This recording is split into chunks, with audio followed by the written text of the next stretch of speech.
चलिए बच्चे, तो शुरू करते हैं। टॉपिक आज से जो पढ़ने वाले हैं बच्चे, उस टॉपिक का नाम क्या है? सिलोलिज्म। और सिलोलिज्म को हिंदी में क्या बोलते हैं बच्चे? न्याय संगत या फिर न्याय निगमन, इस दोनों नाम से जाना जाता है ये टॉपिक। इसके क्वेश्चंस कैसे होते हैं? आपको एक कथन दे देगा और आपको निष्कर्ष दे देगा, और आपसे एग्जामिनर ये पूछेगा कि बताइए कौन सा निष्कर्ष सही है और कौन सा निष्कर्ष गलत है। काफी इंपॉर्टेंट टॉपिक है ये। लगभग पेपर में 3 सवाल, कोई भी एग्जाम दोगे तो 3 सवाल जरूर देखने को मिलेंगे। बैंकिंग के एग्जाम में जाओगे तो 5 सवाल से कम नहीं मिलेगा। क्लियर है कि नहीं? और काफी इंपॉर्टेंट टॉपिक हो जाता है ये, और हर एग्जाम में आता है। ऐसा कोई भी परीक्षा नहीं होगा जहां पे सिलोलिज्म के क्वेश्चन ना आते हो। अब सवाल ये उठता है कि इस क्वेश्चन को करना कैसे। तो सबसे पहली बात यह है कि अगर आपने कभी तैयारी किया होगा, पहले कभी पढ़ाई किया होगा, तो आप लोगों ने इस टॉपिक को वेन डायग्राम से सॉल्व किया होगा। किससे सॉल्व किया होगा?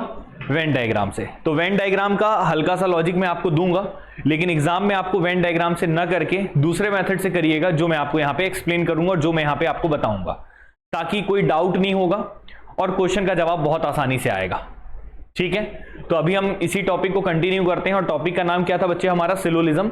और सिलोलिज्म में 2 मेथड जरूर हम डिस्कस करेंगे, लेकिन दूसरा मेथड ही आपको अप्लाई करना है और इसे क्वेश्चन को सॉल्व करने हैं। सवाल ये उठता है, सर ये न्याय संगत और न्याय निगमन होता क्या है? पहले हम पूरा बेसिक से शुरू करते हैं, और क्लास थोड़ी लंबी रहेगी। जैसे ये पहला क्लास है, ऐसे करके 8 या 9 क्लासेस में पूरा चैप्टर आपका कंप्लीट होगा।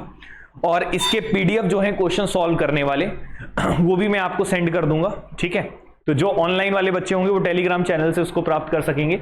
बाकी आपको जो वर्बल रीजनिंग का बुकलेट मिलने वाला है, उसमें भी पूरे क्वेश्चंस उसमें दिए गए हैं, जो भी आपको पीडीएफ मिलेगा। ठीक है, लगभग 4 टॉपिक और बचा है उसका। जैसे हो जाएगा तो वर्बल रीजनिंग आपका पूरा तैयार हो जाएगा।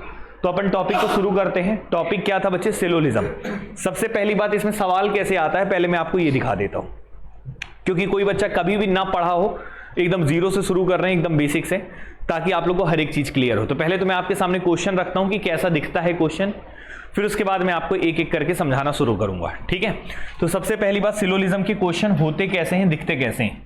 तो सबसे पहले क्वेश्चन जब भी आएगा तो आपको एक चीज लिखा रहेगा, स्टेटमेंट। क्या लिखा रहेगा बच्चे? स्टेटमेंट। और स्टेटमेंट को हिंदी में क्या बोलते हैं बच्चे? कथन। क्या बोलते हैं बच्चे? कथन। मैं दोनों भाषाओं का इस्तेमाल करूंगा तो दिक्कत आपको नहीं होगा। किसी भी लैंग्वेज में आप पढ़ाई करते हो आपको समझ में सब आएगा। ठीक है, तो अगर जैसे मैंने बोल दिया सिलोलिज्म हम पढ़ाने वाले हैं, जिसमें हमने सबसे पहले क्या लिख दिया? स्टेटमेंट। क्या लिख दिया? स्टेटमेंट। स्टेटमेंट आपको दिया रहेगा क्वेश्चन में, कथन आपको दिया रहेगा। कथन कैसा लिखा रहेगा? जैसे मान लो कि एग्जाम्पल के तौर पर मैंने लिख दिया, सभी डॉग कैट है। All dog is cat. क्या लिखा हुआ है कथन? All dog is cat. तो यहां पे हिंदी में अगर लिखेंगे तो क्या लिखेंगे हिंदी में बताइए? सभी कुत्ते बिल्ली हैं। सभी कुत्ते बिल्ली हैं। क्लियर है कि नहीं? सभी कुत्ते क्या लिखा है? बिल्ली। ये एक कथन दे दिया, और दूसरा कथन एक और दे दिया। ऐसे कुछ भी कथन दे सकता है, मैं लिखते चल रहा हूं समझाने के लिए। सभी बिल्ली चिड़िया हैं। सभी बिल्ली चिड़िया हैं। All cat is bird. सभी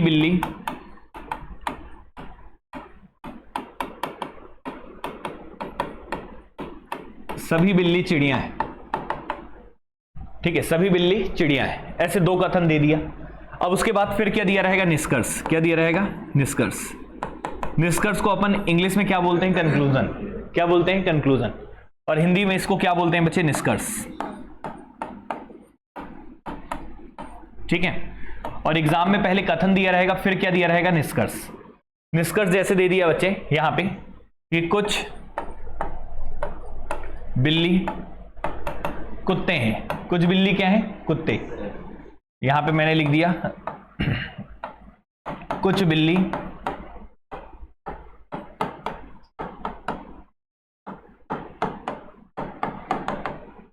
दूसरा एक और दे दिया, सभी कुत्ते चिड़िया हैं।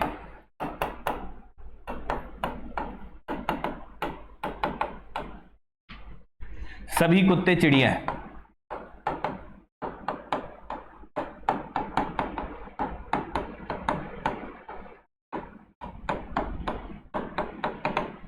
ठीक है, ये मैंने आपके लिए केवल ये रख दिया है कि किस तरीके के क्वेश्चन दिखेंगे। तो आपको सबसे पहले क्या दिया रहेगा? कथन। और फिर क्या दिया रहेगा? निष्कर्ष। कितने कथन दिए हैं? 2।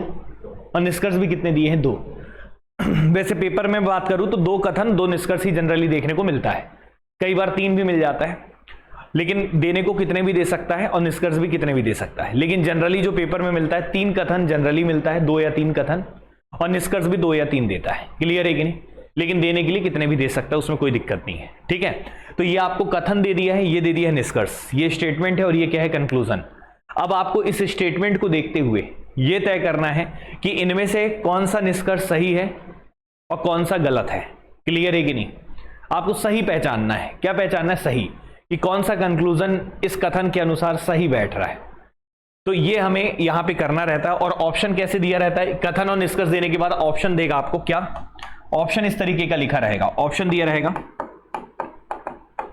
ऑप्शन तो कुछ भी बना सकता है, लेकिन ऑप्शन इस तरीके से देगा कि पहला निष्कर्ष, फर्स्ट कंक्लूजन फॉलोज, पहला निष्कर्ष अनुसरण करता है। फॉलोज की जगह हिंदी में क्या लिखा रहेगा? अनुसरण। पहला निष्कर्ष अनुसरण करता है। दूसरा ऑप्शन लिखा रहा है, मान लो दूसरा निष्कर्ष अनुसरण करता है। कौन सा निष्कर्ष बच्चे? दूसरा अनुसरण करता है। और कैसे ऑप्शन दे सकता है? तीसरा, दोनों निष्कर्ष अनुसरण करते हैं। दोनों निष्कर्ष क्या करते हैं? अनुसरण का मतलब हो गया सही, सही है। क्लियर है कि नहीं? दोनों निष्कर्ष फॉलोज करते हैं, फॉलोज का हिंदी अनुसरण होता है। चौथा ऑप्शन ऐसा दे सकता है, दोनों गलत हैं, नन फॉलोज। क्या बोलेगा? दोनों गलत है। नन फॉलोज मतलब दोनों अनुसरण नहीं करते हैं, दोनों अनुसरण नहीं करते हैं। और कैसा ऑप्शन दे सकता है? या तो पहला या तो दूसरा अनुसरण करता है। या तो पहला, हिंदी में इसको लिखें तो या तो पहला या तो दूसरा अनुसरण करता है, ऐसा लिखा रहेगा।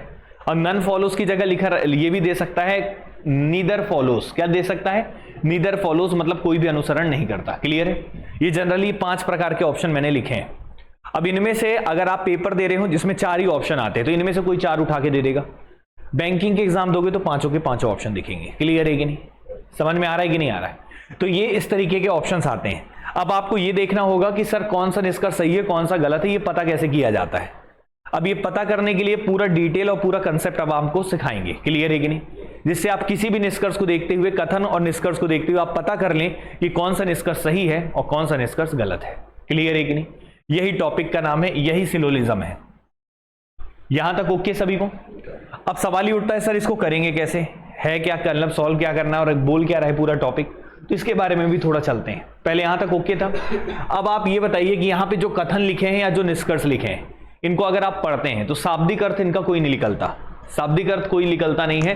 मतलब शाब्दिक अर्थ मतलब इनके अर्थ देखेंगे तो कोई प्रॉपर कहां निकल रहा है? सभी कुत्ते बिल्ली हैं। क्या सभी कुत्ते बिल्ली हो सकते हैं? ये तो कोई बेतुक की बात है। क्लियर है कि नहीं? सभी कुत्ते बिल्ली कैसे हो सकते हैं?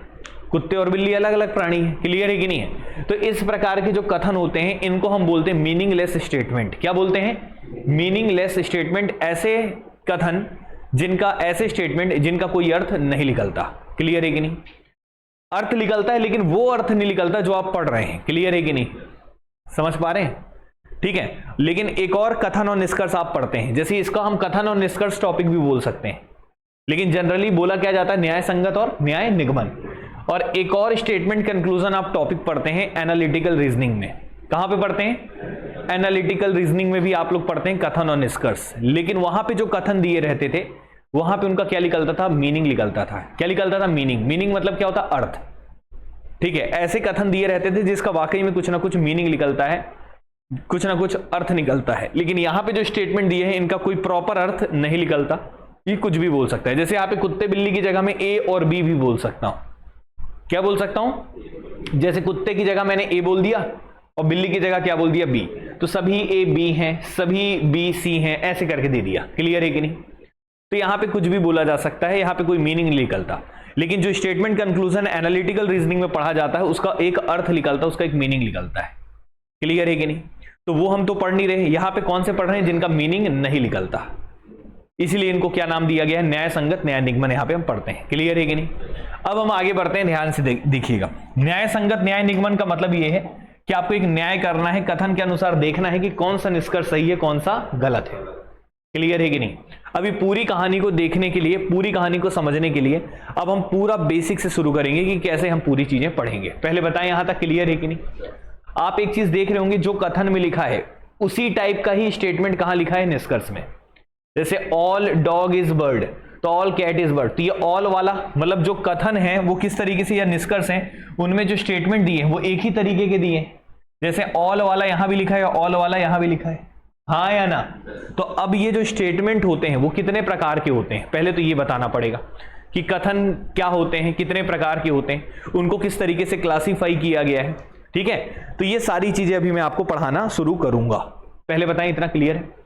लेकिन पेपर में जो सवाल आता है, आजकल जो पेपर में सवाल आ रहा है, पहले उसके बारे में समझिए। आपसे ये पूछेगा कौन सा निष्कर्ष सही है।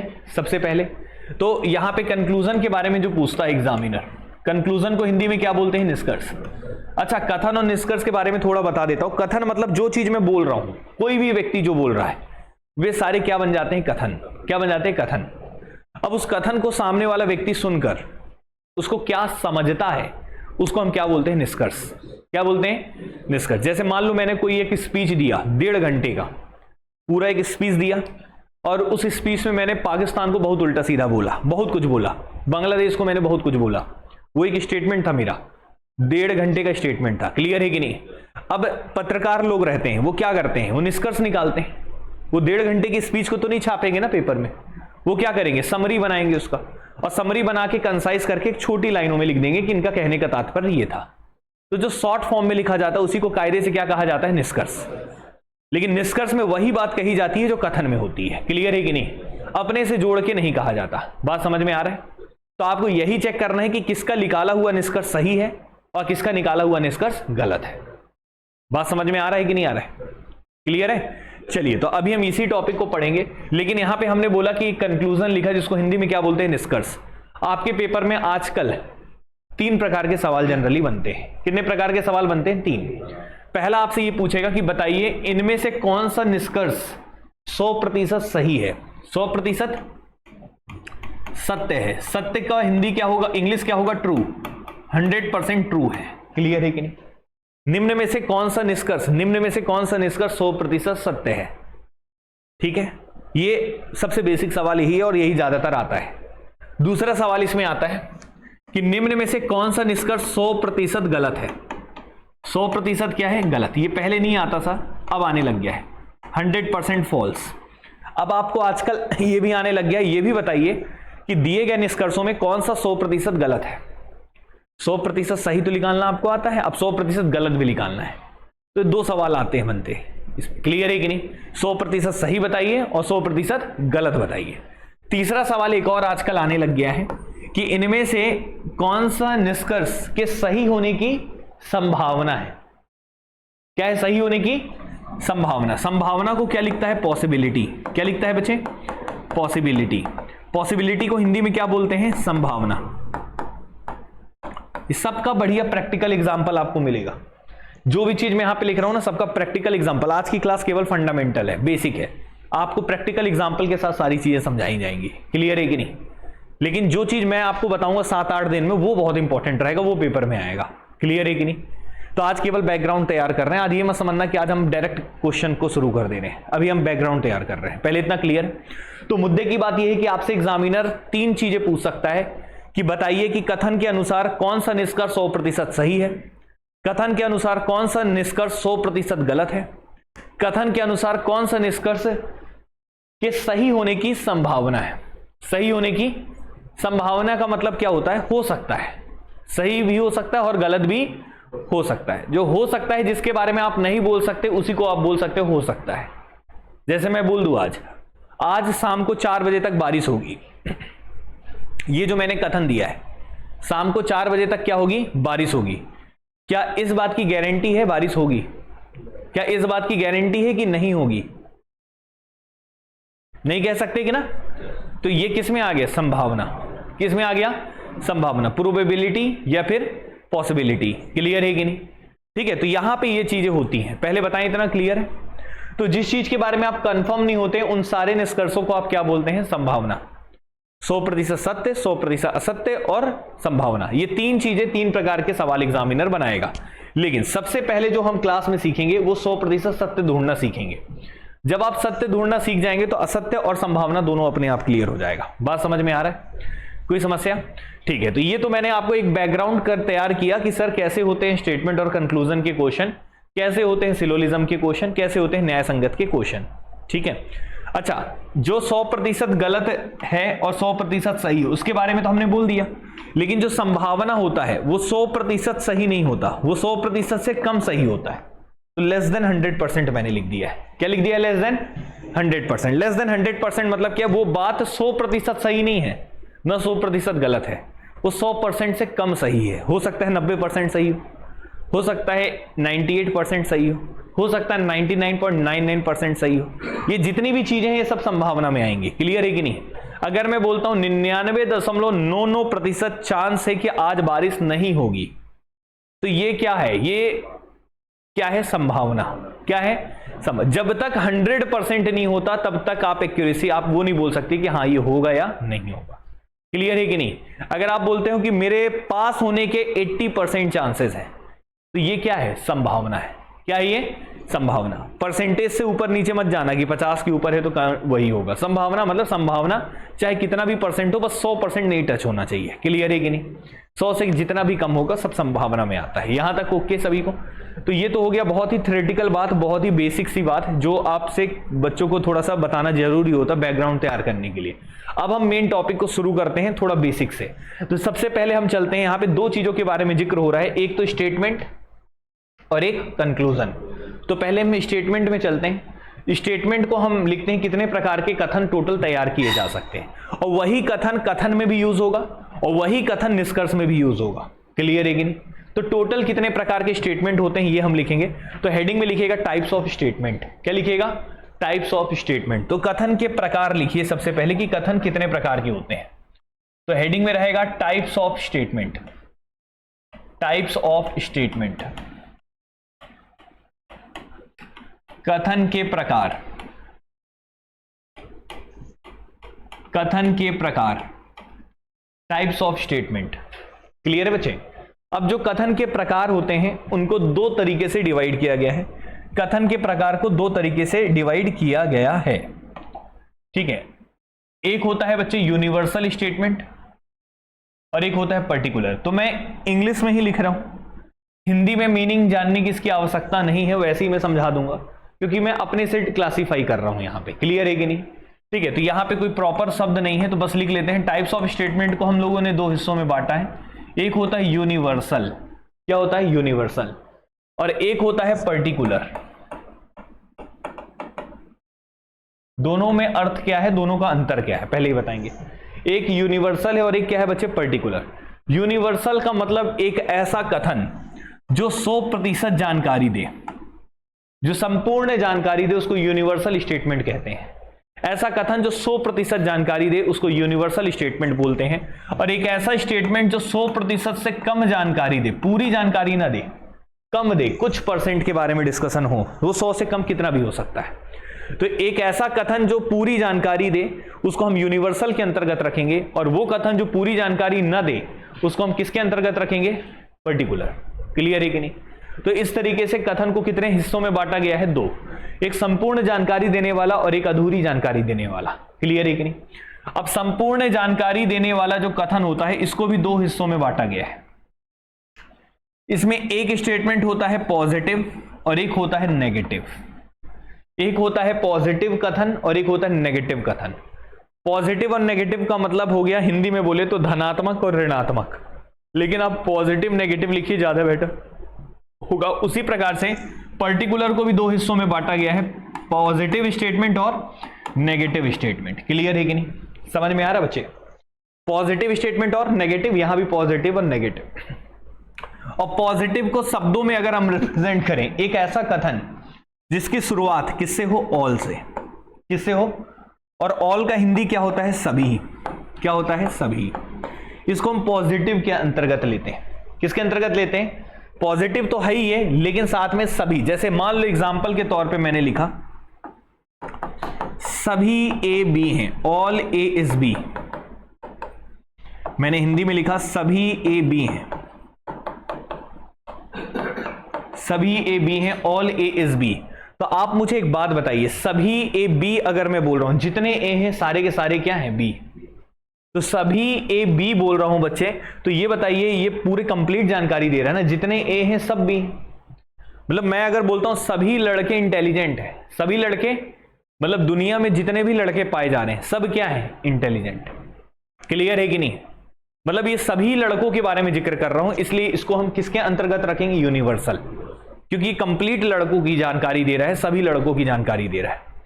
क्लियर है कि नहीं? लेकिन अगर मैं लिख दूं यहां पे कि कुछ लड़के इंटेलिजेंट हैं, तो यहां पे एक शब्द मैं क्या यूज कर रहा हूं, सम। और सम का हिंदी क्या होता है बच्चे, कुछ। क्या होता है, कुछ। और एग्जाम्पल के तौर पे अगर मैं बोल दूं कि सम ए इज बी, और हिंदी में लिखूं तो क्या लिखूंगा, कुछ ए बी हैं, कुछ ए बी हैं, तो ये किसके अंतर्गत आएगा, पर्टिकुलर। कुछ ए बी हैं, जैसे मैंने बोल दिया कुछ लड़के इंटेलिजेंट हैं, सभी लड़कों के बारे में मैंने नहीं दिया जानकारी, कुछ लड़के, और बाकी कुछ के बारे में मैं नहीं कह सकता। बाकी जो बचे कुछ हैं वो हो भी सकते हैं और नहीं भी हो सकते हैं, उसकी हम जानकारी नहीं दे सकते। क्लियर है कि नहीं? लेकिन कुछ लड़के इंटेलिजेंट हैं, तो ये जो कुछ वाली कहानी है 100% जानकारी नहीं दे रहा है, तो ये किसके अंतर्गत आएगा, पर्टिकुलर। किसके अंतर्गत आएगा मेरे भाई, पर्टिकुलर। क्या ये बात क्लियर है सभी को? तो यहां पे हमने क्या किया कि कथन को दो हिस्सों में बांटा था, एक था यूनिवर्सल और एक था पर्टिकुलर। यूनिवर्सल मतलब जो कंप्लीट जानकारी दे, मतलब ऑल वाला, सभी वाला जो कथन होगा वो किसके अंतर्गत आता है, यूनिवर्सल। लेकिन जो सम वाला होता है, जो कुछ वाला होता है, वो किसके अंतर्गत आता है, पर्टिकुलर। क्या ये बात क्लियर है? और दोनों के दोनों कौन से वाले थे, पॉजिटिव। दोनों के दोनों कौन से थे, पॉजिटिव। क्योंकि पॉजिटिव और नेगेटिव का अर्थ ये है कि नो या नॉट लगा है किसी भी कथन में, नहीं लिखा हुआ है किसी भी कथन में, तो वो नेगेटिव हो जाएगा। क्या हो जाएगा, नेगेटिव। अन्यथा वो जरूर क्या है सर, पॉजिटिव। तो यहां पे कहीं भी नो या नहीं लिखा है क्या, यहां पे कहीं भी नो या नहीं लिखा है क्या, तो ये दोनों किसके अंतर्गत आते हैं, पॉजिटिव। किसके अंतर्गत आते हैं, पॉजिटिव। अब हम आते हैं नेगेटिव में। किस में आते हैं, नेगेटिव। तो नेगेटिव के जो एग्जाम्पल हैं वो इस तरीके से हैं कि अगर किसी कथन में क्या लिखा हो बच्चे, नो। क्या लिखा हो, नो। या फिर नो की जगह कई बार आजकल नन भी दे देता है। क्या दे देता है, नन। नो बोल दे या नन बोल दे। जैसे हिंदी में लिखेंगे तो क्या लिखते हैं, कोई नहीं। क्या लिखता है, कोई नहीं। एग्जाम्पल के तौर पे लिख देते हैं, तो ये भी बच्चे किसके अंतर्गत आता है, यूनिवर्सल। जैसे मैंने बोल दिया no A is B, no A is B, तो इसका हिंदी अगर लिखेंगे तो क्या लिखेंगे, कोई ए बी नहीं है, कोई ए बी नहीं है, कोई ए बी नहीं है, कोई भी ए बी नहीं है। क्लियर है कि नहीं? कोई ए बी नहीं है अगर ऐसा लिखा है, मतलब वो क्या है बच्चे, नेगेटिव है। क्या है बच्चे, मतलब मैं अगर बोलता हूं कोई लड़का इंटेलिजेंट नहीं है, कोई लड़का इंटेलिजेंट, मतलब कोई भी लड़का इंटेलिजेंट नहीं है बोल रहा हूं, तो सभी लड़कों को मैंने शामिल कर लिया है। क्लियर है कि नहीं? और सभी लड़कों को शामिल कर लिया है, इसका मतलब वो किसकी कैटेगरी में आ गया, यूनिवर्सल। किसके अंतर्गत आ गया, यूनिवर्सल। लेकिन ये किस फॉर्म में आएगा, नेगेटिव है। क्यों है नेगेटिव? क्योंकि यहां पे शब्द जो लिखा है वो नहीं लिखा है। क्लियर है कि नहीं? क्या ये समझ में आ रहा है सभी को, हाँ या ना? अब आते हैं बच्चे इधर साइड, पर्टिकुलर का नेगेटिव। तो यहां पहले बताओ समझ में आया, हाँ या ना? और पर्टिकुलर का जो नेगेटिव होगा उसमें लिखा रहेगा बच्चे सम नॉट। क्या लिखा रहेगा, सम नॉट। सम नॉट को हिंदी में बोलते हैं, जैसे कुछ ए बी नहीं है, तो यहां पे कुछ नहीं हिंदी में रहता है इसका कुछ, और नॉट का रहता है नहीं। जैसे एग्जांपल के तौर पे मैंने बोल दिया some A is not B, some A is not B. मैंने क्या लिख दिया बच्चे, some A is not B. और हिंदी में क्या लिख दिए बच्चे इसी को, सॉरी, कुछ ए बी नहीं है, हिंदी में लिख दिए कुछ ए बी नहीं है, कुछ ए बी नहीं है, सम A is not B. Clear है कि नहीं? तो अगर मैं ये लिख रहा हूं कुछ ए बी नहीं है, सम ए इज नॉट बी, तो ये किसके अंतर्गत आ रहा है? जैसे मैंने बोल दिया कुछ लड़के इंटेलिजेंट नहीं है, तो कुछ लड़के नहीं है, लेकिन बचे हुए कुछ के बारे में हम नहीं बता सकते हैं कि नहीं है। क्लियर है कि नहीं? लेकिन कुछ नहीं है, कुछ लड़के तो इंटेलिजेंट नहीं है, तो ये भी किसके अंतर्गत आएगा, पर्टिकुलर। लेकिन नहीं लिखा है, नॉट लिखा है, इसलिए किसके अंतर्गत आएगा, साथ में नेगेटिव। तो पर्टिकुलर की दो कहानी है, पॉजिटिव नेगेटिव। यूनिवर्सल की भी दो कहानी है, पॉजिटिव नेगेटिव। यूनिवर्सल की जो पॉजिटिव नेगेटिव है वो दो प्रकार के होते हैं, एक ऑल वाला और एक नो वाला। पर्टिकुलर का पॉजिटिव और नेगेटिव दो प्रकार का होता है, एक सम वाला और एक सम नॉट वाला। क्लियर है कि नहीं? तो इस प्रकार से टोटल कितने कथन के बारे में आपको जानकारी दिए गया? 4। तो इन चारों कथन सबसे बेसिक कथन है, और टोटल कितने प्रकार के कथन होते हैं वो अभी मैं डिटेल में लिखूंगा। पहले बताइए इतना क्लियर है कि नहीं? टोटल 7 प्रकार के कथन मैं यहां पे लिखूंगा, लेकिन सबसे पहले हमें 4 कथन ही पढ़ना है। कौन से 4 कथन? ये चारों को। क्लियर है कि नहीं? क्योंकि ये 4 अगर मजबूत हो जाएंगे तो बाकी अपने आप चीजें क्लियर हो जाएंगी। पहले बताइए यहां तक ओके है सभी को? अब जो चीजें मैंने यहां पे बताया है, अब इसको मैं प्रॉपर लिख लेता हूं ताकि आपके दिमाग में चीजें सेट हो जाएं। पहले बताएं यहां तक क्लियर है कि नहीं बच्चे? समझ में आ रहा है सभी को? कोई समस्या? सभी बच्चों को क्लियर है यहां तक? तो चलिए अब खेल को और आगे बढ़ाते हैं। क्या यहां तक लिख लिया है सबने? कोई समस्या किसी को? चलिए अब हम आगे बढ़ते हैं। तो ये जो 4 चीजें जो हमने 2 हिस्सों में बांटा था कथन को, इन्हीं 2 हिस्सों से टोटल कितने प्रकार के कथन निकले हैं? 4। कितने प्रकार के निकले हैं? 4। वो 4 प्रकार के कथन कौन कौन से हम लिख लेते हैं। पहला लिखते हैं all A is B. All A is B, ठीक है, पहला लिखते हैं all A is B. Hindi में लिखेंगे तो क्या लिखेंगे बताइए? हिंदी में इधर लिखते चलता हूं, सभी ए बी हैं। आप दोनों भाषा में लिख लें ताकि आप लोग को समझ में ज्यादा आ जाए। क्लियर है कि नहीं? बाकी इंग्लिश में भी पढ़ोगे तो कोई प्रॉब्लम नहीं है। एक ही मैं जब क्वेश्चन कराऊंगा तो दोनों में आपको पीडीएफ वगैरह सब बुकलेट टुकलेट दोनों फॉर्म में रहेगा, बाइलिंगुअल ही मिलेगा आपको सारा कंटेंट। लेकिन आपको लैंग्वेज में इसमें कोई इशू नहीं होना चाहिए, दोनों चीजें एक ही हैं। क्लियर है कि नहीं? इसमें लैंग्वेज वाला रीजनिंग में भाषा का कोई दिक्कत नहीं है। क्लियर है कि नहीं? ठीक है, चाहे इंग्लिश में लिखें चाहे हिंदी में लिखें कोई फर्क नहीं पड़ेगा। अगर कहीं भी ऑल ए इज बी लिखा है उसको हम हिंदी में क्या लिखेंगे? सभी ए बी है। क्लियर है कि नहीं? उसके बाद ये हो गया पहला कथन। दूसरा कथन हमने अभी लिखा था बच्चे, सम ए इज बी। क्या लिख लेते हैं बच्चे? Some A is B. Some A is B. तो सम ए इज बी का अगर हम लिखेंगे तो यहां क्या लिखेंगे बताइएगा? कुछ ए बी है। कुछ ए बी है। क्या ये बात क्लियर है सभी को? तीसरा कथन क्या बनाएंगे जल्दी से बताइएगा? Some A is not B. Some A is not B. कुछ ए बी नहीं है। कुछ ए बी नहीं है। कुछ ए बी नहीं है। कुछ ए बी नहीं है। और चौथा कथन तैयार करेंगे, कोई ए बी नहीं है। No A is B. कोई ए बी नहीं है। कोई ए बी नहीं है। कोई ए बी नहीं है। क्लियर है कि नहीं? तो कुछ ए बी नहीं है, कोई ए बी नहीं है। ठीक है, इस तरीके से टोटल कितने कथन हमने लिखे हैं अभी तक? 4। आपको सबसे पहले जो पढ़ाया जाएगा यही 4 कथन पढ़ाया जाएगा, उसके बाद फिर बाकी के 3 कथन और बताने वाले हैं। क्लियर है कि नहीं? तो 4 कथन के बारे में हम क्वेश्चन को बहुत अच्छे से पढ़ने वाले हैं। क्लियर है कि नहीं? तो ये 4 प्रकार के कथन हमने लिख लिए हैं। 5वां प्रकार का कथन बच्चे मैं यहां पे लिख रहा हूं, आप भी मेरे साथ नोट करेंगे, लिखिएगा। अगर मैं यहां पे लिख देता हूं 5वां, ओनली ए इज बी। ये नए प्रकार के कथन है जो आजकल पेपर में देखने को मिलते हैं और काफी देखने को मिलता है। ऐसा कोई परीक्षा नहीं होगा जहां पे देखने को ये नहीं मिलेंगे। इवन व्यापम के एग्जाम में देखने को मिलते हैं और काफी हद तक देखते, पीएससी के सीसेट में देखने को मिलते हैं। सबसे पहले शुरू हुआ था बैंकिंग से। बैंकिंग के मैं कायदे से देखूं तो ये कह सकता हूं कि बैंकिंग में जो टॉपिक्स आते हैं वो टॉपिक ही धीरे धीरे बाकी एग्जाम कॉपी कर रहे हैं। ठीक है, जैसे कई ऐसे टॉपिक, इनइक्वालिटी पहले नॉर्मली हर एग्जाम में नहीं आता था, पहले केवल बैंकिंग में आता था, लेकिन आजकल सब में देने लग गए। क्लियर है कि नहीं है? तो वहां क्या है ना, वहां से एक स्टैंडर्ड वो बेंचमार्क तय करता, फिर बाकी एग्जाम उससे लेते आते हैं, खासकर रीजनिंग में। क्लियर है कि नहीं? तो यहां पे बच्चे ये ओनली ए इज बी, इस तरीके के नए प्रकार के कथन भी आपके एग्जाम में आने लग गए हैं। और ओनली ए इज बी को अपन हिंदी में क्या लिखेंगे? केवल ए बी है। क्या लिखेंगे? केवल ए बी है। तो यहां पे लिखते चलते हैं 5वां नंबर का, केवल ए बी है। अच्छा, एक चीज और कहूंगा, इसको वेन डायग्राम से बिल्कुल सॉल्व नहीं करना है। अगर आप पहले से पढ़े भी हुए हो ना तो आप बीच में फंसोगे, इसलिए याद रखना। ठीक है, इसमें दिक्कत आने लगता है वेन डायग्राम में, जैसे नए स्टेटमेंट आते हैं। लेकिन जो मैं तरीका आपको पढ़ाऊंगा ना उस तरीके से आपको कोई दिक्कत नहीं आएगा, चाहे कैसा भी स्टेटमेंट में है। क्लियर है कि नहीं?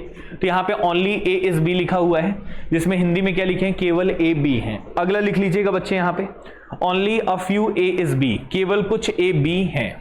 Only a few A is B. Only a few A is B. Hindi इसका केवल कुछ ए बी है।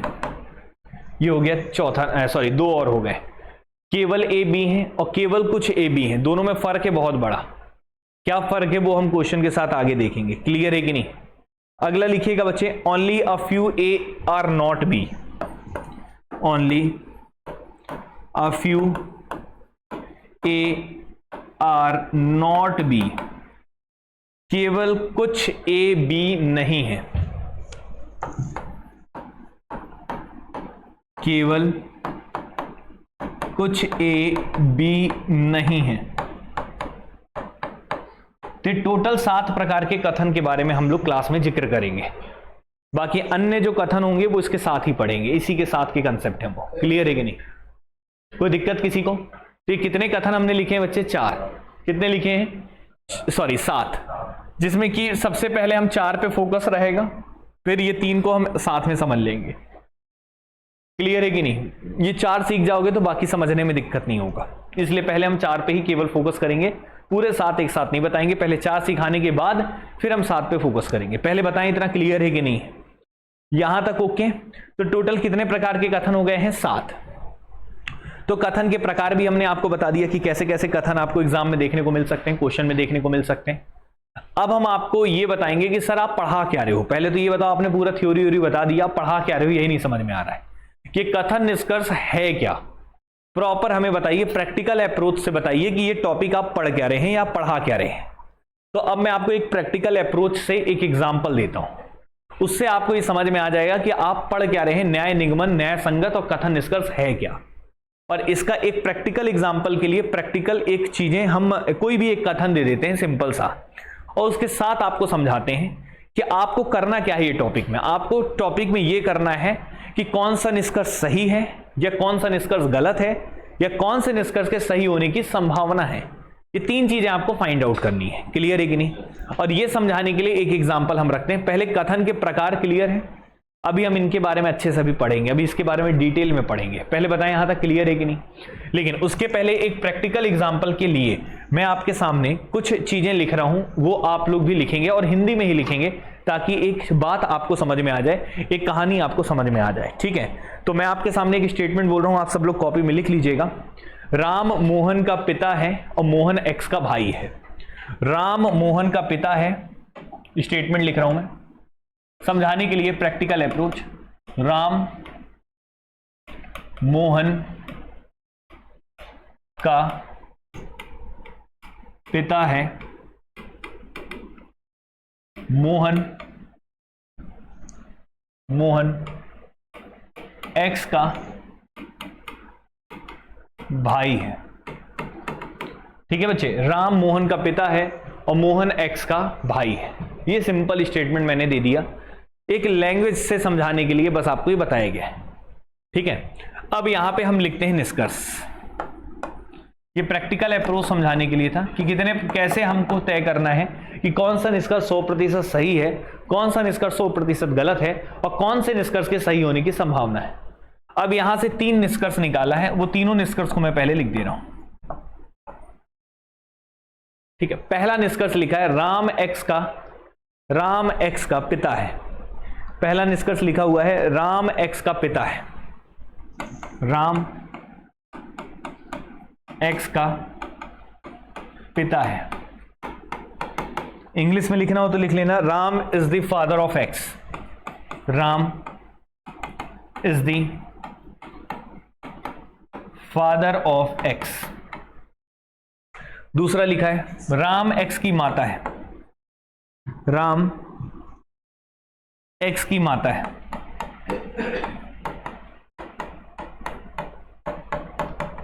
हिंदी में जाएंगे तो Ram is the mother of x. Ram is the mother of x. यहां तक ओके? तीसरा लिखिएगा एक्स, तीसरा लिखिएगा एक्स राम का पुत्र है। एक्स राम का पुत्र है। एक्स राम का पुत्र है। X is the son of Ram. X is the son of Ram. X is the son of Ram. मैंने आपके सामने 3 निष्कर्ष लिखे हैं। अब मैंने बताया था या तो निष्कर्ष 100% क्या होता है, सत्य होता है, या तो निष्कर्ष 100% क्या होता है, गलत होता है, या तो निष्कर्ष संभावना होता है, पॉसिबिलिटी मतलब लेस देन 100%। क्लियर है कि नहीं, समझ में आया कि नहीं है? मैंने आपको समझाने के लिए एक कथन दिया है और 3 निष्कर्ष दिए हैं।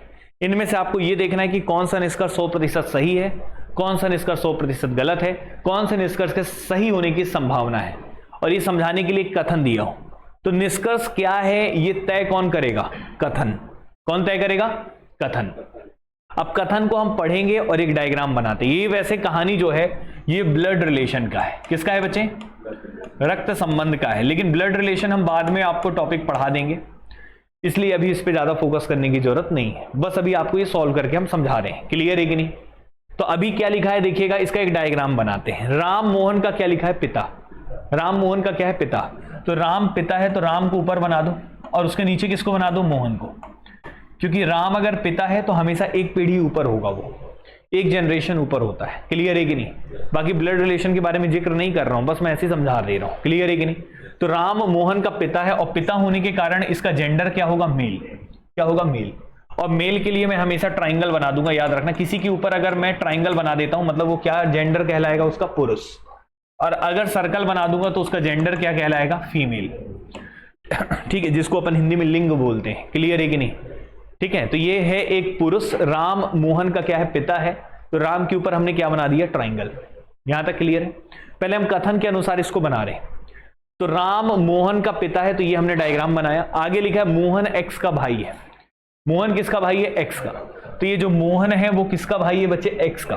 तो मोहन को भाई बना दो किसका? एक्स का। ये एक्स को बगल में बना दो। क्लियर है कि नहीं? मोहन एक्स का भाई है, तो मोहन भाई है तो मोहन के ऊपर भी क्या बना देंगे? ट्राइंगल। क्या बना देंगे? ट्राइंगल। तो मोहन जो है वो एक्स का क्या है? भाई है, क्योंकि मोहन भाई है, मोहन ब्रदर है, ब्रदर का जेंडर क्या होता है? मेल। तो मोहन भाई है किसका? एक्स का। लेकिन एक्स का जेंडर पता है क्या? एक्स मेल भी हो सकता है और फीमेल भी। और एक्स को बगल में इसलिए बना दिए क्योंकि एक ही पीढ़ी के होते हैं भाई वगैरह। क्लियर है कि नहीं? समझ में आ रहा है? तो ये केवल मैंने डायग्राम बना दिया है। अब इसके अनुसार हम जवाब देंगे, देखेंगे निष्कर्ष सही बैठ रहा है कि नहीं कथन के अनुसार। कथन तो यही कह रहा है ना। अब देखिए पहले में क्या लिखा है? राम एक्स का पिता है। क्या राम अगर मोहन का पिता है तो एक्स का भी पिता होना जरूरी है क्या? हाँ, ऑब्वियस सी बात है, उसका भी पिता ही होगा ना। मेरे भाई मोहन एक्स का भाई है। क्लियर है? और राम अगर पिता है मोहन का तो एक्स का भी तो पिता ही कहलाएगा ना। हाँ या ना? 100%।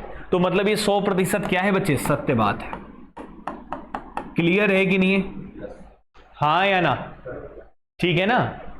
क्लियर है कि नहीं है? जैसे अगर मान लो तुम्हारा भाई बोलता है कि ये मेरे पापा है, तो वो आपके भी तो पापा ही होंगे ना। क्लियर है कि नहीं? ठीक है, तो यहां पे याद रखिएगा राम एक्स का पिता, ये क्या है? 100% सत्य बात है कथन के अनुसार। समझ में आया सभी को? दूसरा क्या लिखा है? राम एक्स की माता है। क्या राम किसी भी हालत में माता बन सकती है? क्योंकि इसका जेंडर क्या है? मेल है। तो ये कैसी बात हो गई? ये 100% क्या हो गया? असत्य। ये 100% फॉल्स है। 100% क्या हो गया? फॉल्स। 100% गलत है। अगर पेपर में पूछा होता निम्न कथन में से कौन सा कथन 100% गलत है, तो कौन से वाले को टिक करते? सेकंड वाले को। अगर पूछा होता कौन सा 100% सही है, तो किसको टिक करते? पहले वाले को। क्लियर है कि नहीं? अब भी बताओ तीसरे में क्या लिखा है? एक्स राम का पुत्र है। एक्स किसका पुत्र है? राम का। ये बताओ एक्स राम का पुत्र है क्या? यहां हो भी सकता है, और क्योंकि हम एक्स का जेंडर हमें नहीं पता, एक्स का जेंडर हमें, तो यहां पे पुत्र है ऐसा हम नहीं कह सकते। पुत्र भी हो सकता है और पुत्री भी हो सकती है। क्लियर है कि नहीं? तो ऐसी परिस्थिति को हम क्या बोलते हैं? पॉसिबिलिटी। क्या बोलते हैं? पॉसिबिलिटी। पॉसिबिलिटी को हिंदी में क्या बोलते हैं? संभावना। क्या बोलते हैं? सही हो भी सकता है और नहीं भी हो सकता। तो ऐसी चीज को हम किसके अंतर्गत रखते हैं? संभावना। मतलब 100% से थोड़ा कम है। क्लियर है कि नहीं? समझ में आ रहा है? तो अगर मैं पूछूंगा कि ये बताइए कि निम्न में से कौन सा निष्कर्ष संभावना है? क्या है? संभावना। तो किसको टिक करते? तीसरे वाले को। क्लियर है कि नहीं? कौन सा 100% सही है, तो किसको टिक करते? पहले वाले को। कौन सा 100% गलत है? अच्छा, ये 100% गलत नहीं है ना। 100% गलत केवल दूसरा वाला है, और तीसरा वाला क्या है? संभावना है। क्लियर है कि नहीं? तो ये प्रैक्टिकल अप्रोच से मैंने बताया कि निष्कर्ष में जो आपको तय करना है कौन सा निष्कर्ष 100% सही है, कौन सा निष्कर्ष 100% गलत है और कौन सा निष्कर्ष की संभावना है। क्लियर है कि नहीं? और यही 3 चीजें आजकल पेपर में पूछने लग गया, पहले तो केवल सत्य वाला पूछता था। क्लियर है कि नहीं? तो हम तीनों चीजें आपके सामने डिस्कस करेंगे। पहले बताएं यहां तक क्लियर है कि नहीं? यहां तक ओके? तो अभी मैंने केवल एक प्रैक्टिकल अप्रोच आपके सामने दिया कि किस प्रकार की चीजें होती हैं कथन और निष्कर्ष में, लेकिन जो आप टॉपिक पढ़ेंगे यहां तो क्या था कि जैसे ये लिखा हुआ था तो इसका कोई अर्थ निकल रहा था ना, जैसे राम मोहन का पिता है, मोहन एक्स का भाई, इसका कोई मीनिंग निकल रहा था। लेकिन आप जो पढ़ेंगे उसका मीनिंग नहीं निकलेगा। जैसे मैं बोल दिया सभी ए बी हैं सभी बी सी हैं, तो ए बी सी कहां से मीनिंग निकल रहा है? तो वैसे वाले कथन निष्कर्ष के क्वेश्चन को करना है। क्लियर है कि नहीं? अब उसको सिखाने के लिए थोड़ा सा अब हम बैकग्राउंड तैयार करेंगे और कुछ बेसिक बातें तैयार करेंगे। पहले यहां तक ओके है सभी को? क्या ये बात सबको समझ में आया? कोई समस्या? ठीक है, ये एक था प्रैक्टिकल अप्रोच। अब बात ये उठता है सर जो आप पढ़ाने वाले हो उसमें कुछ कहानी बताइए कि क्या हम उसमें पढ़ने वाले। तो सबसे पहली बात 2 चीजें हमने डिस्कस किया था। हमने जो आपको स्टेटमेंट के प्रकार लिखाए थे,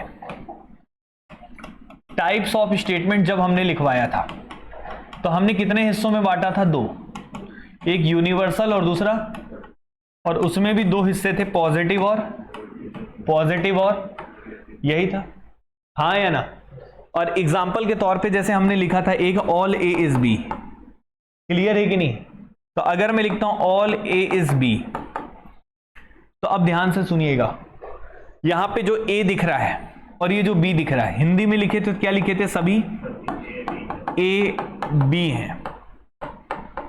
तो यहां पे 2 चीजें यूज किया गया था बच्चे, यहां पे एक सब ए यूज किया गया था, एक बी यूज किया गया था। तो इनकी जगह ए बी की जगह कुछ भी यूज कर सकते हो, एक्स वाई, कुत्ता बिल्ली हाथी घोड़ा कुछ भी। और ऐसी चीजों को हम लोग क्या नाम देते हैं? टर्म्स। क्या नाम देते हैं? और टर्म्स को हिंदी में क्या बोलते हैं? पद। क्या बोलते हैं? पद। क्या बोलते हैं? पद। टर्म्स बोलते हैं इंग्लिश में और हिंदी में क्या बोलते हैं? पद। क्या ये बात क्लियर है? हाँ या ना? तो और एक बात और, पहला तो ये हमने इसका नाम दे दिया पद। ए और बी क्या है? इसके पद है। ए और बी इसके क्या है? पद है। दूसरा बच्चे एक और चीज होता है, कोई भी अगर स्टेटमेंट दिया रहता है, कोई भी सेंटेंस लिखा रहता है, कोई भी वाक्य लिखा रहता है, तो वाक्य में 2 चीजें होती हैं, एक होता है सब्जेक्ट और एक होता है ऑब्जेक्ट। किसी भी सेंटेंस में यही चीजें होती है ना, सब्जेक्ट और सब्जेक्ट को हिंदी में क्या बोलते हैं बच्चे? कर्ता। और ऑब्जेक्ट को क्या बोलते हैं? कर्म। क्लियर है कि नहीं? तो किसी भी वाक्य में 2 चीजें होता है, एक होता है कर्ता और एक होता है कर्म, एक होता है सब्जेक्ट और एक होता है ऑब्जेक्ट। जो पहले लिखा रहता है उसको हम लोग क्या बोलते हैं? कर्ता। क्या बोलते हैं? और जो बाद में लिखा रहता है उसको क्या बोलते हैं? कर्म। तो इसको हम लोग बोलेंगे सब्जेक्ट और इसको क्या बोलेंगे? ऑब्जेक्ट। इसके लिए सब्जेक्ट ए है और ऑब्जेक्ट कौन है? बी है। ए और बी दोनों पद हैं, लेकिन एक सब्जेक्ट है और एक क्या है? ऑब्जेक्ट है। ये टर्मिनोलॉजी बता रहे हैं जो मैं यूज करूंगा पढ़ाते वक्त। क्लियर है कि नहीं? तो अगर मैं बोलूंगा इस कथन के टर्म्स कौन है तो आप तुरंत बता देंगे। इस कथन का सब्जेक्ट कौन है आप तुरंत बता देंगे। इस कथन का ऑब्जेक्ट कौन है तुरंत बता देंगे। हाँ या ना? जैसे मैं बोल दूं सम ए इज नॉट बी, कुछ ए बी नहीं है, तो ए क्या है? सब्जेक्ट और बी क्या है? ऑब्जेक्ट। स्टेटमेंट कैसा है? नेगेटिव। कैसा है? नेगेटिव। क्लियर है कि नहीं? क्या ये बात समझ में आ रहा है सभी को? ये बैकग्राउंड क्लियर है सभी को? तो ये भी बात आपको समझ में आ गया सर, सब्जेक्ट और ऑब्जेक्ट की कहानी। अब सब्जेक्ट ऑब्जेक्ट अगर हमने आपको बता दिया है, एक बात और बताना है, इनकी नंबरिंग की गई है। क्या की गई है? नंबरिंग। नंबरिंग करने का अर्थ क्या है? जैसे अगर मैं बोलता हूं यूनिवर्सल, क्या बोलता हूं? यूनिवर्सल। यूनिवर्सल को हमेशा हमने नंबर दे दिया 100%। क्या दे दिया है? और पर्टिकुलर को हमने परसेंटेज दे दिया है लेस देन 100%, मतलब हम मान लेते हैं 50। वैसे 60 भी बोल सकते हैं, 70 भी बोल सकते हैं, लेकिन हमने 50 मान लिया है। क्लियर है कि नहीं? पर्टिकुलर को हमने कितना % ले लिया है? 50। और यूनिवर्सल को कितना ले लिया? 100। क्लियर है कि नहीं? तो अब हम जो स्टेटमेंट आपके सामने लिखवाए थे पहले 4, उन सबकी नंबरिंग करेंगे। क्या करेंगे? नंबरिंग। क्यों? क्योंकि अब हम आपको बढ़िया मेथड आपको बताने वाले हैं। क्लियर है कि नहीं? शानदार तरीका बताने वाले हैं, तो उस तरीके से हम आपको सॉल्व करवाएंगे। लेकिन उसके पहले एक वेन डायग्राम भी मैं डिस्कस करना चाहूंगा, लेकिन मैं पहले वही बता देता हूं। पहले बताइए यहां तक क्लियर है कि नहीं है? तो हम पहले नंबरिंग कर लेते हैं, ध्यान से देखिएगा। नंबरिंग के बारे में डिस्कस करें, जो मैं आपको यहां पे मेन पढ़ाने वाला हूं। पहले इस पे आइए, कथन दिख रहा है सभी को? अभी मैंने वेन डायग्राम मेथड डिस्कस नहीं किया है, अभी मैं केवल अपने वाले में ही चल रहा हूं, क्योंकि मेरे को ऐसा फील हो रहा है कि अगर वेन डायग्राम बता दूंगा तो आप कंफ्यूज हो जाएंगे। तो पहले इसी को सीख लीजिए, फिर इकट्ठा एक साथ थोड़ा सा वेन डायग्राम के एग्जाम्पल दे देंगे, बस। क्लियर है कि नहीं? अब ध्यान से सुनिएगा, देखिए सबसे पहले यहां पे लिखा क्या है? All A is B, some A is B, some A is not B और नो ए इज बी। यही चीज हिंदी में लिखा हुआ है, ठीक है। अब यहां पे सब्जेक्ट और ऑब्जेक्ट की नंबरिंग की गई है। सब्जेक्ट और ऑब्जेक्ट की क्या की गई है? नंबरिंग। तो सबसे पहली बात याद रखना है नंबरिंग कैसे की गई है। जो सभी वाला लिखा होगा कथन, सभी का मतलब क्या हो गया? ऑल। तो ऑल के पास हमेशा नंबरिंग कितना किया गया है? 100। 100% मतलब 100। क्लियर है कि नहीं? और जो कुछ जहां भी लिखा होगा उसके बगल में जो भी पद लिखा होगा उसकी नंबरिंग कितनी की गई है? 50। कितनी की गई है? 50। हाँ या ना? इतना क्लियर है? जैसे, और वो सब्जेक्ट के बारे में डिस्कस कर रहा हूं। किसके बारे में कर रहा हूं? सब्जेक्ट। जैसे मैं बोल दिया ऑल ए इज बी। क्या बोल दिया मैंने? All A is B. तो ऑल के बगल में कौन है? ए। तो ए का नंबर क्या किया गया है? 100। याद रहेगा? सम ए इज बी, सम मतलब हो गया कुछ, कुछ के लिए क्या नंबर किया गया है? 50। क्या किया गया है? 50। क्लियर? यहां पे सम लिखा है फिर से, तो यहां भी क्या नंबर किया गया है? 50। याद रहेगा ये बात? यहां पे नो लिखा है, नो का मतलब होता है कोई ए बी नहीं है, कोई भी ए बी नहीं है, मतलब सभी ए के बारे में बात हो रही है ना? हाँ या ना? तो सभी ए के बारे में बात हो रही है, तो यहां भी क्या हो जाएगा? 100। हाँ या ना? क्या ये याद रहेगा? सभी के सब्जेक्ट की नंबरिंग हो गई है। हिंदी में भी लिखें तो देखिए, सभी के बगल वाला क्या रहेगा? 100। कुछ के बगल वाला क्या रहेगा? 50। कुछ के बगल वाला क्या रहेगा? 50। और कोई ए बी नहीं है, मतलब कोई भी ए के बारे में बात हो रहा है, तो क्या रहेगा? 100। क्या यहां तक क्लियर है? सब्जेक्ट की नंबरिंग क्लियर हो गई? सभी बच्चों को क्लियर है? अब बच्चे उसका उल्टा नंबरिंग करते हैं। क्या लिखते हैं? उल्टा। मतलब ऑब्जेक्ट की नंबरिंग करते हैं, उल्टा नहीं, मतलब ऑब्जेक्ट की नंबरिंग करते हैं। ऑब्जेक्ट की नंबरिंग करेंगे तो ऑब्जेक्ट की नंबरिंग, देखो पहले मैं तरीका बता रहा हूं कि कैसे हमने बनाया है, फिर मैं आपको रटवाऊंगा। रटना बड़ा आसान रहेगा और वो रटना ही है एग्जाम में। क्लियर है कि नहीं? तो मुद्दे की बात ये है कि पहले समझने के तौर पे आते हैं। तो ये बताओ, इसमें स्टेटमेंट पॉजिटिव वाला कौन कौन सा है? ये चारों में से पॉजिटिव कौन कौन है? पहला और दूसरा क्या है? पॉजिटिव। और नेगेटिव कौन है?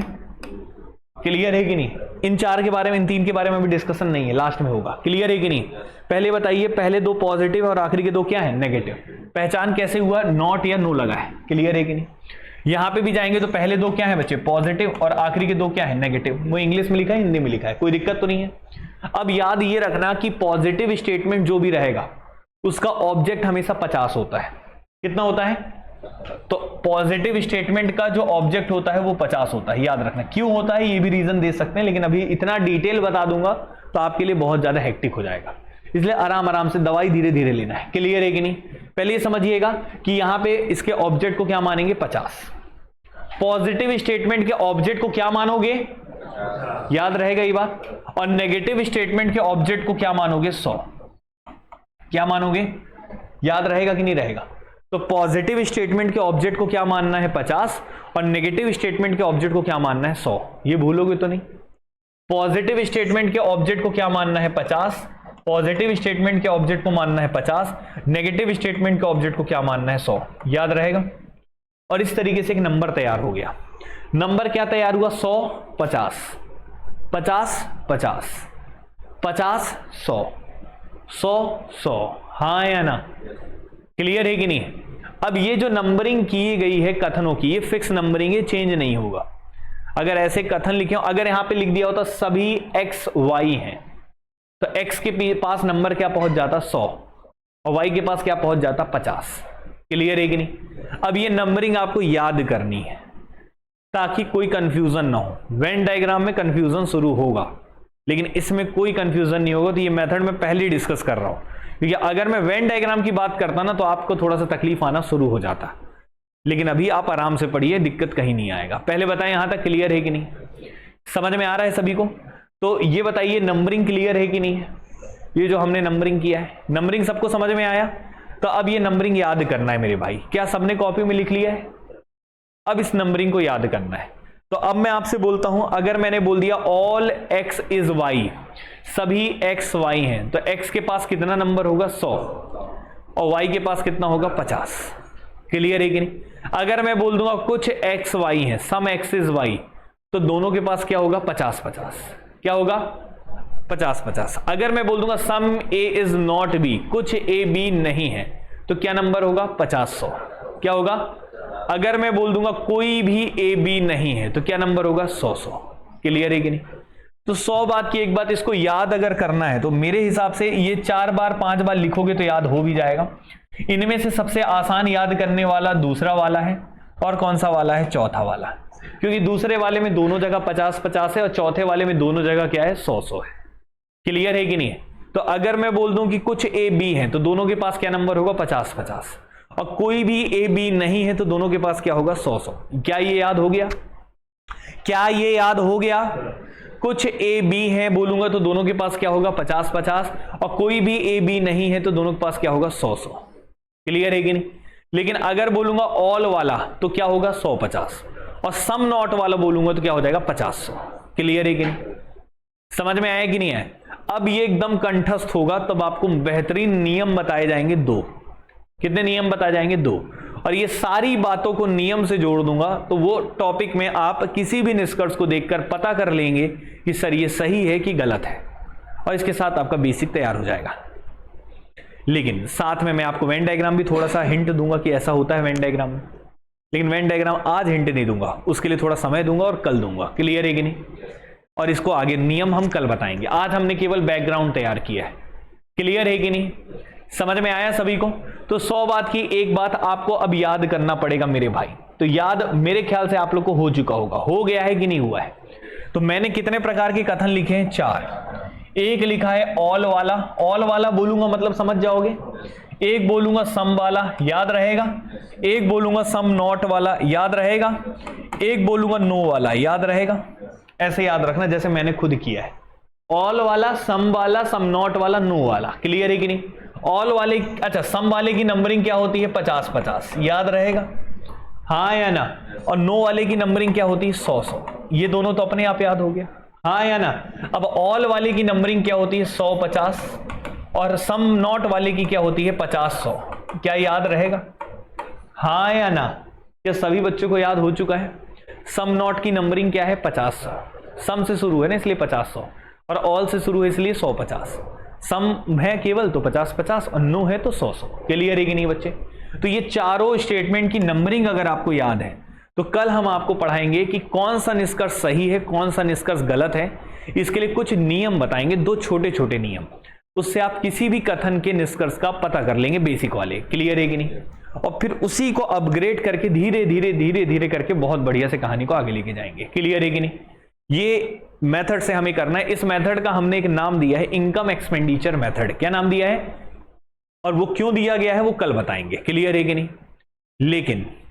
लेकिन आपको वेन डायग्राम भी हम कल ही एक्सप्लेन करेंगे। पहले बताइए इतना क्लियर है कि नहीं? तो आज की क्लास में हमने ज्यादा कुछ बताया नहीं है, केवल बैकग्राउंड तैयार किया है जिसमें कथन के प्रकार बताए हैं और उनकी नंबरिंग बताई है।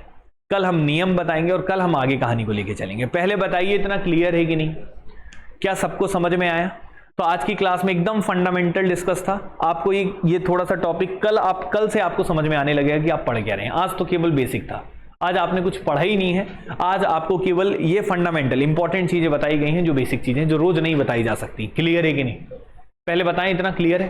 तो आज के लिए इतना काफी है। मिलते हैं कल की क्लास में, कल हम इसके आगे कंटिन्यू करेंगे। ठीक है, अभी मैथ्स की क्लास स्टार्ट होगी, तो यहां तक कोई दिक्कत किसी को? चलिए ठीक, थैंक यू बच्चों।